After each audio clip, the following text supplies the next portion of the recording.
The air roared. Jackson adjusted the titanium wings of his exosuit. 30,000 feet below, the Atlantic stretched, a vast blue canvas. His heart pounded against his ribs, a drumbeat to the mission's urgency. He had to reach that rocket. The fate of millions rested on his shoulders, a weight heavier than the experimental suit. He checked his oxygen, the gauge glowing green in the thin air. Time was his enemy, every second ticking away like a bomb. He pushed off, the wings catching the air, lifting him towards his target. He could see it now, a needle piercing the heavens. The Ares VI, a behemoth carrying a deadly payload. His mission boarded, disarm it. A voice crackled in his earpiece, sharp and urgent. Jackson, we're running out of time, the payload will be armed soon.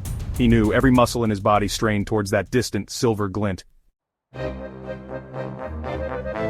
The wind howled past him, a symphony of chaos. The rocket grew larger, a metal and fire deity climbing towards the stars.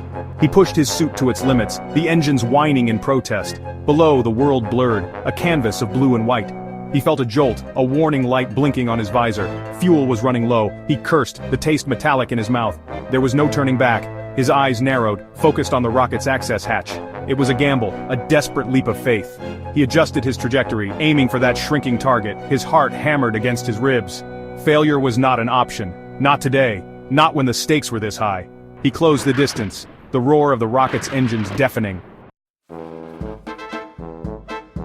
He slammed into the rocket's hull, the impact jarring his teeth. He grappled for the hatch, his fingers finding purchase. His blood sang with adrenaline as he forced it open, hauling himself inside. He landed with a thud, the metallic scent of the rocket's interior filling his nostrils. He wasn't alone.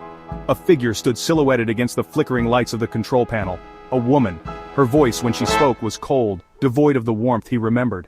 "Lena?" he breathed, his heart twisting. Her face, once etched with kindness, was now a mask of icy determination. "Hello, Jackson," she said, a cruel smile playing on her lips. "Long time no see." He stumbled back, his mind reeling. Lena, his former partner, his friend, the traitor. Why Lena? Why, he choked out, his voice raw with betrayal. Her laughter echoed in the confined space, chilling him to the bone.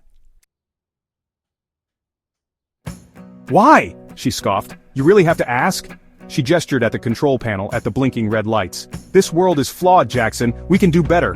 He lunged, his fist connecting with her jaw. She staggered but recovered quickly, her eyes blazing with cold fire. A struggle ensued, a brutal dance in the cramped space. He fought with the desperation of a man clinging to a shred of hope. But it was no use. She was better, faster, fueled by a cold fury he couldn't match. He felt a sharp pain in his side, looked down to see her blade protruding from his gut. "Goodbye, Jackson," she whispered, her voice devoid of remorse. Then the world exploded. He didn't feel the pain, only a searing white light that consumed everything. His dreams, his mission, his hope, all gone in a heartbeat, leaving behind only a silent echo of what might have been.